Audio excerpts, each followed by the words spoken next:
معزز سامعین، حاضرین جمعہ، دینی و ملی بھائیوں اور دوستوں، کسی دن کو، کسی مہینے کو، کسی ہفتے کو، کسی گھڑی کو بے برکت اور منحوس نہیں سمجھنا چاہیے۔ کیوں؟ اس لیے کہ اللہ رب العزت نے ان چیزوں کو بنایا ہے۔ دن کا بنانے والا، رات کا بنانے والا، اسی طرح سے دن، ہفتہ، مہینہ اور سال بنانے والا، ان گھڑیوں کا خالق وہ اللہ ہے جو ہم سے پیار کرتا ہے، ہم جس کے محبوب ہیں۔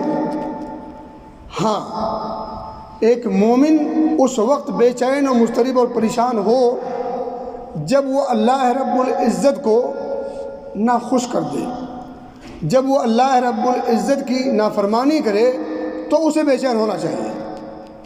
اس کے علاوہ ایک مومن کو بے چین ہونے کی ضرورت نہیں، کیونکہ اللہ رب العزت کی رحمت کا سایہ ہم پر ہمیشہ سایہ فکن رہتا ہے۔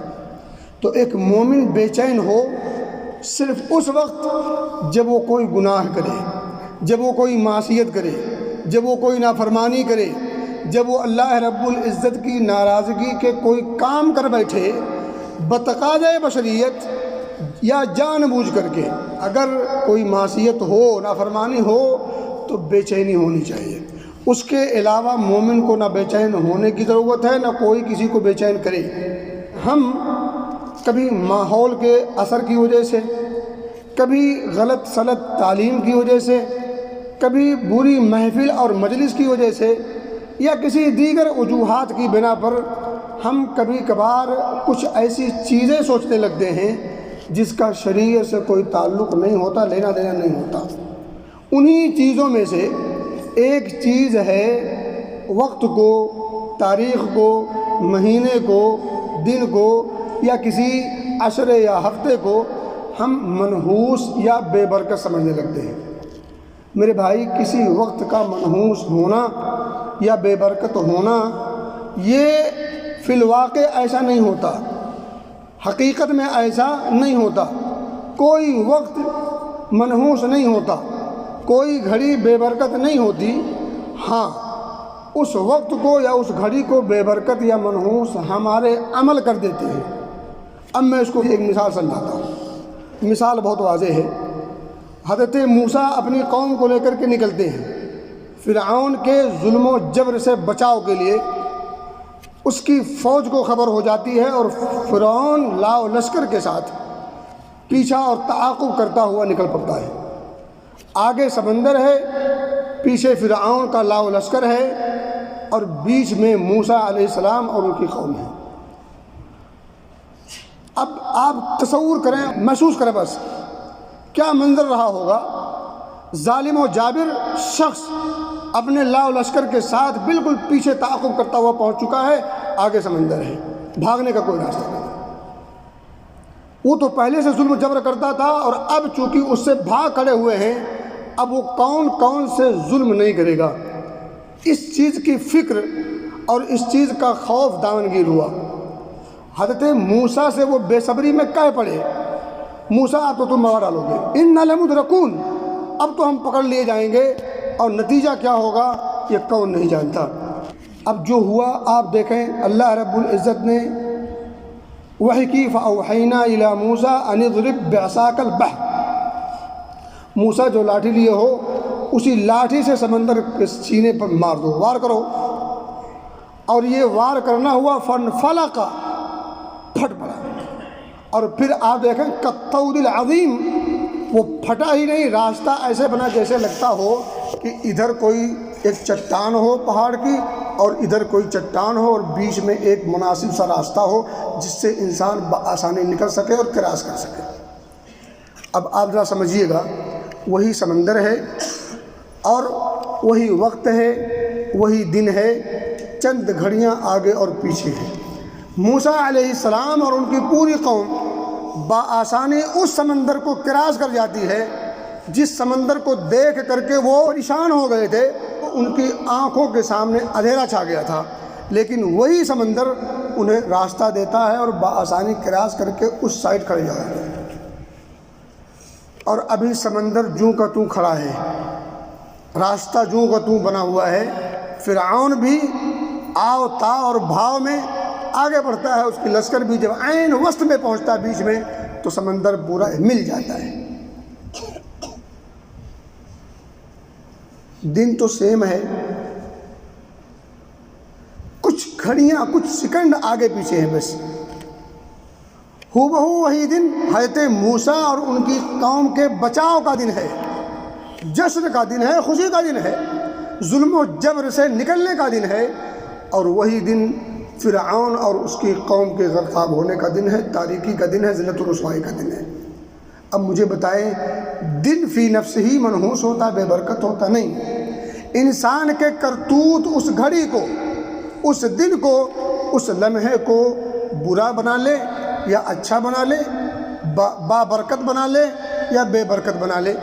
جمعہ کا دن ہے، آپ مسجد میں بیٹھے ہیں، یہ آپ کے لیے اچھی گھڑی ہے، لیکن اگر اس جمعہ کے دن آپ کے بجائے ایک دوسرا شخص خواب خرگوش لے رہا ہو یا یوں ہی ٹی وی سی وی میں مشغول اور منہمک ہو، اب آپ مجھے بتائیں، اگر وہ یہ شخص کہے کہ آج جمعہ کا دن میرے لیے منحوس ہے، نہیں، وہ اس کے عمل منحوس ہے، وہ بے برکت شخص ہے۔ جمعہ کے دن کی فضیلت، اہمیت اور افادیت واضح ہے۔ اسی دن سے کچھ لوگ فائدہ اٹھا رہے ہیں۔ کتنے لوگوں نے سورہ کہف پڑھی ہوگی، کتنے لوگوں نے درود شریف پڑھا ہوگا، کتنے لوگوں نے اور دیگر افعال خیر اعمال صالحہ کیے ہوں گے، اور کتنے لوگوں کو سونے سے چھٹی نہیں ملی ہوگی، کھان اور پکوان سے چھٹی اور فرصت نہیں ملی ہوگی۔ تو انسان کا عمل کسی گھڑی کو، کسی دن کو، کسی وقت کو بے برکت یا با برکت بناتا ہے۔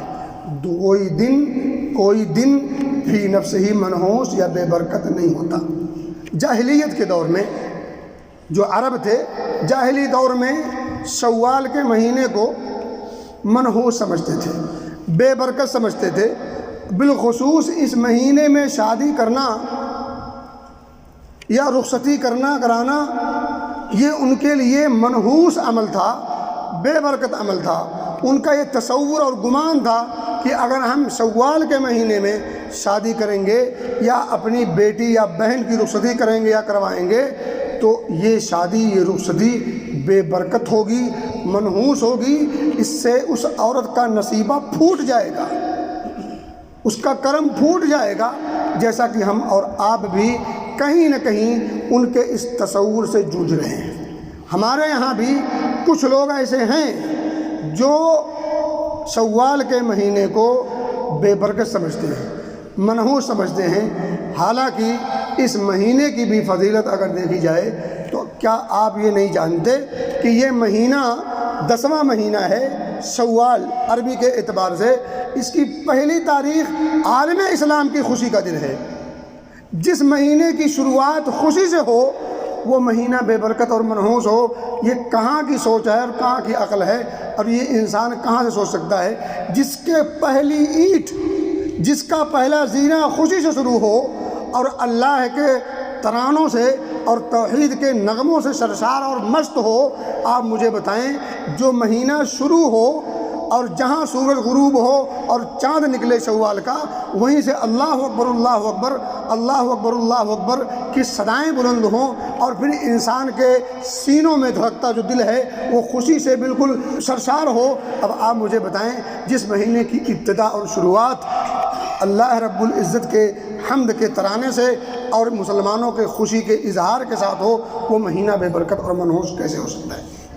میں ایک حدیث کی روشنی میں، حضرت عروہ، یہ حضرت عائشہ رضی اللہ تعالی عنہا کی بہن کے بیٹے ہیں، یعنی اماں عائشہ صدیقہ یہ خالہ ہیں عروہ کی۔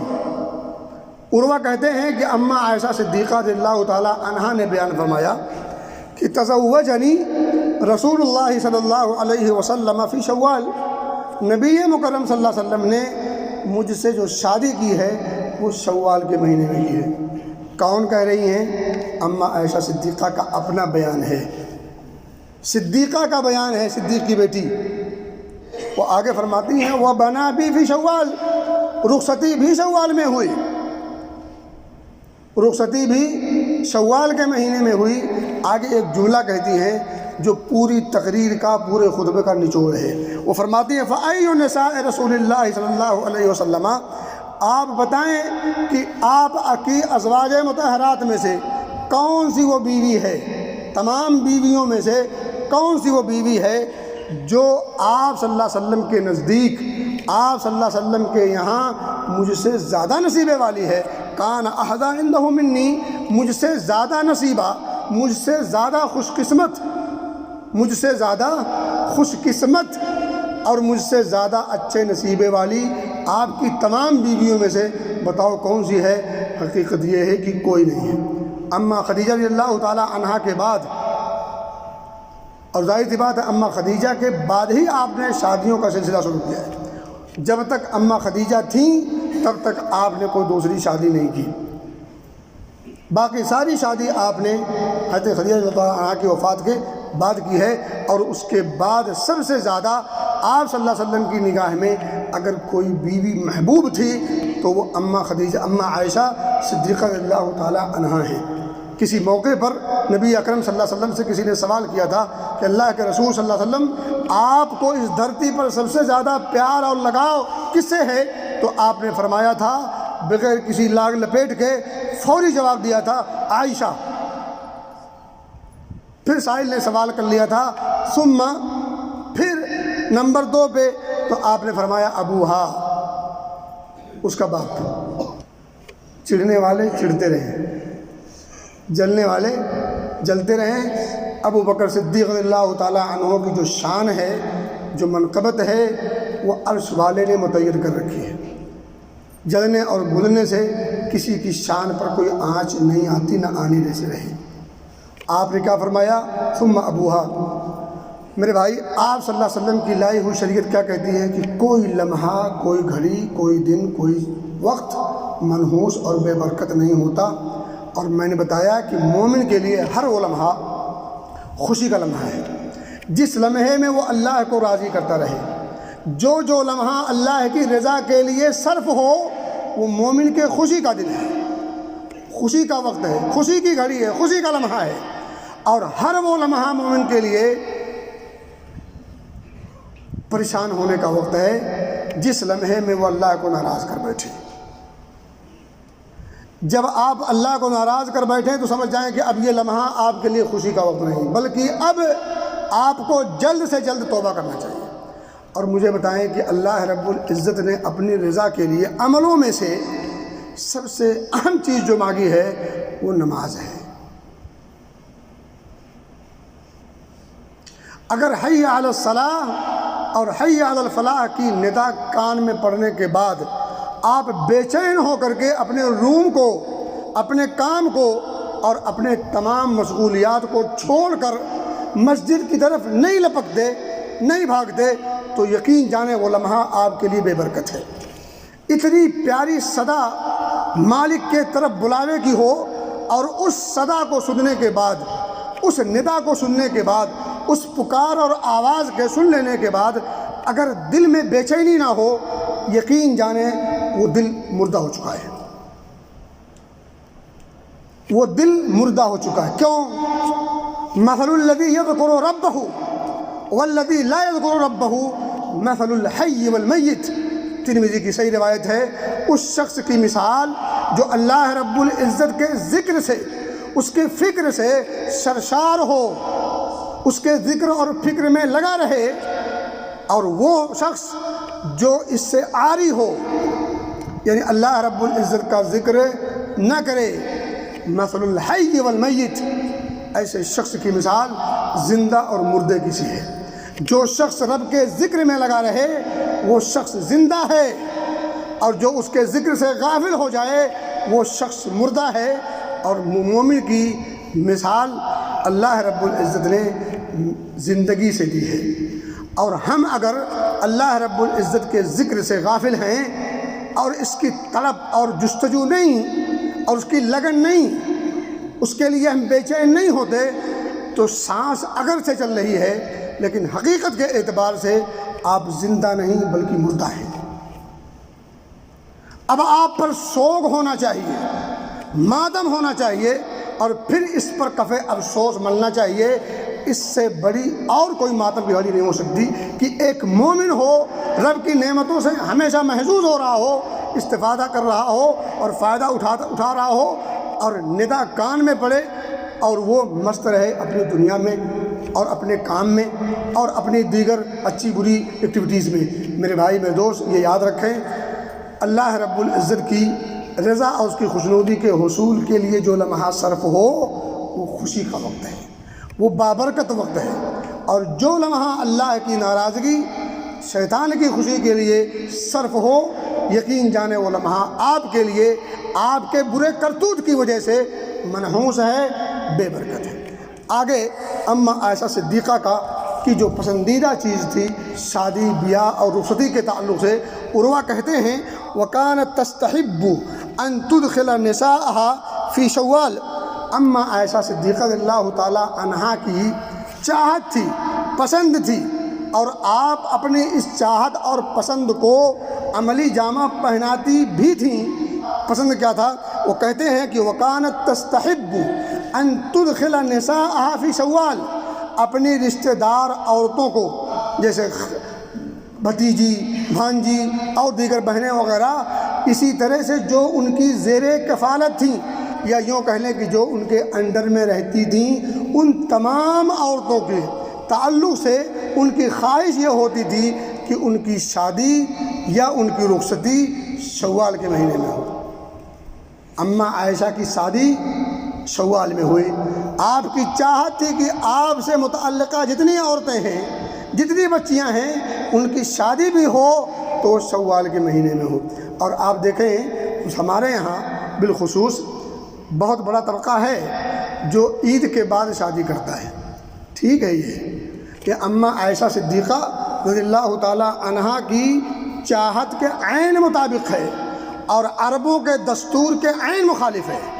اور عربوں کا دستور اس وقت جاہلیت کے دور میں وہ اس مہینے میں شادی کرنا منحوس سمجھتے تھے اور اسی طرح سے کم نصیبہ سمجھتے تھے۔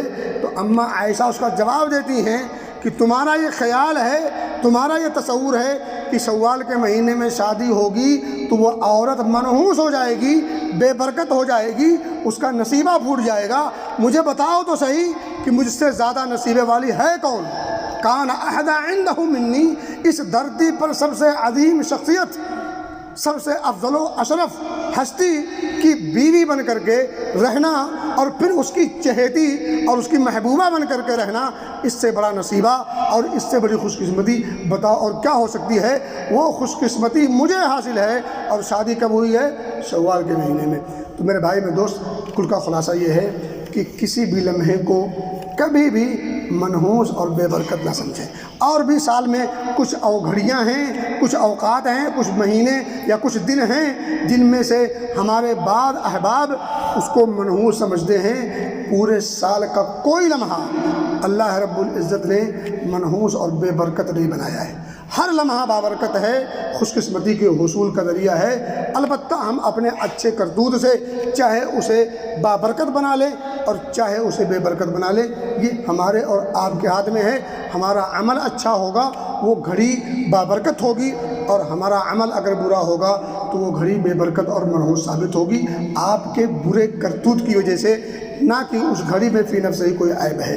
اللہ ہمیں سمجھ کی توفیق دے، اور ان کہی گئی باتوں کی بنیاد پر ہمیں ہر وقت کو بابرکت سمجھنے کی توفیق دے، اور اس طرح کے باطل عقیدے اور نظریات سے اللہ ہم سب کو بچنے اور لوگوں کو بچانے کی توفیق دے۔ آمین۔